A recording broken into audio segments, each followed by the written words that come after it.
let's bring in Adrienne Elrod, senior spokesperson for the Biden-Harris 2024 campaign.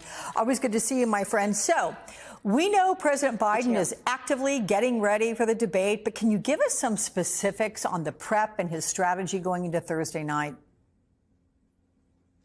Well, Alex, it's great to be with you. What I can tell you is this. President Biden is taking his debate preparation very seriously because he knows this is the first time that the American people are going to see him and Donald Trump back on stage having a real conversation about their very different visions for America. President Biden wants to see, Americans thrive. He wants to continue to lower costs for the American people. He wants to make sure that everybody in America has a fair shot.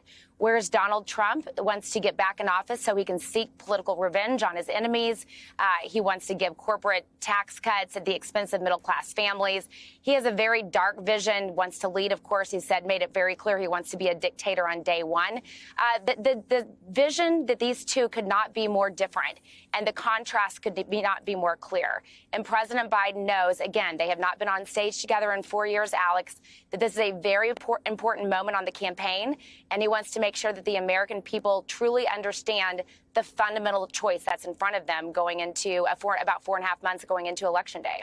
Absolutely. You heard Ali Rafa mention this with the Biden campaign releasing the new memo today detailing initiatives for before, during, and after the debate. Can you walk us through those plans, and why is the debate the launching point? You just made a very observant comment, 4.5 months until the election. Does the American public have the stamina to be really hyped up and really engaged for 4.5 months? Yeah, Alex, I certainly think they do because they understand what is at stake. This is about the future of their lives, the future of the lives of their children, the future of their freedoms, their own personal freedoms, the future of women to make their own reproductive decisions about their bodies. Donald Trump has done so much damage to this country. And I think, of course, most notably, Alex, putting 3 extremely conservative justices on the Supreme Court during his time as president that have ripped away the freedoms of Americans. And it's not just reproductive rights. It's on a number of issues. So, again, Joe Biden wants to make it very clear to the American people what the choice is. And we thought it was really important, Alex, that we have a debate in June. The reason why this is obviously a little, not out of the ordinary compared to past election cycles, but voters are starting to tune in now. And we want to make sure that, the Republican convention's coming up next month. We wanted to make sure that the American people had a chance to see a conversation between the two people, one of whom will be the next president of the United States, and really understand what's at stake. Yeah. Well, the Biden campaign has been sending a very clear message. Donald Trump is now worse than ever. Take a listen. We've seen since he lost the 2020 election and snapped, he's become even more unhinged, more extreme. The people who know Donald Trump the best like him the least. That's worth taking a moment on to think about whether or not this guy's just going to be better next time at being bad. We heard earlier there, snapped. It's not the first time someone in Biden's camp has used that phrase relative to Donald Trump. Does the campaign see this, Adrienne, as an attack line or as a statement of fact? I think it's a little bit of both, Alex. I think first and foremost, it is a statement of fact. I mean, the bottom line is when Donald Trump lost the election to President Joe Biden in 2020, something happened. He snapped. He became even more unhinged than he was before. And he's become a more erratic and more unhinged since that period of time.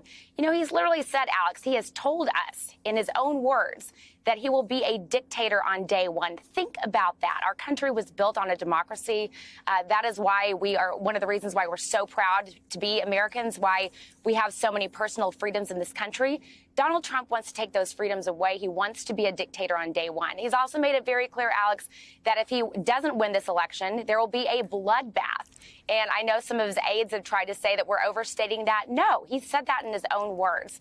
So, sure, it's an attack line. You're going to hear us making the contrast point more and more. But it's also a statement of fact. And it is something that the American people really need to think about when they're deciding who to vote for in this election.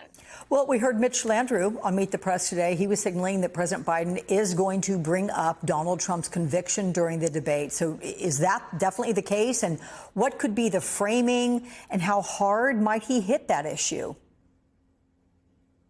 Yeah, I certainly don't want to get in front of President Biden and what he's going to say at the debate. But what I will say is that we on the campaign, and of course, President Biden has made the point that, you know, the difference between Donald Trump today and a couple weeks ago is that Donald Trump is now a convicted felon. That is just the bottom line. That is a fact. 34 felonies. He is a convicted felon running for president of the United States. And Alex, I think something else you're going to continue to hear this campaign make time and time again is one of the reasons why Donald Trump wants to get back in office is because he wants to try to seek immunity. He doesn't want to have to go to jail for all the crimes he's committed.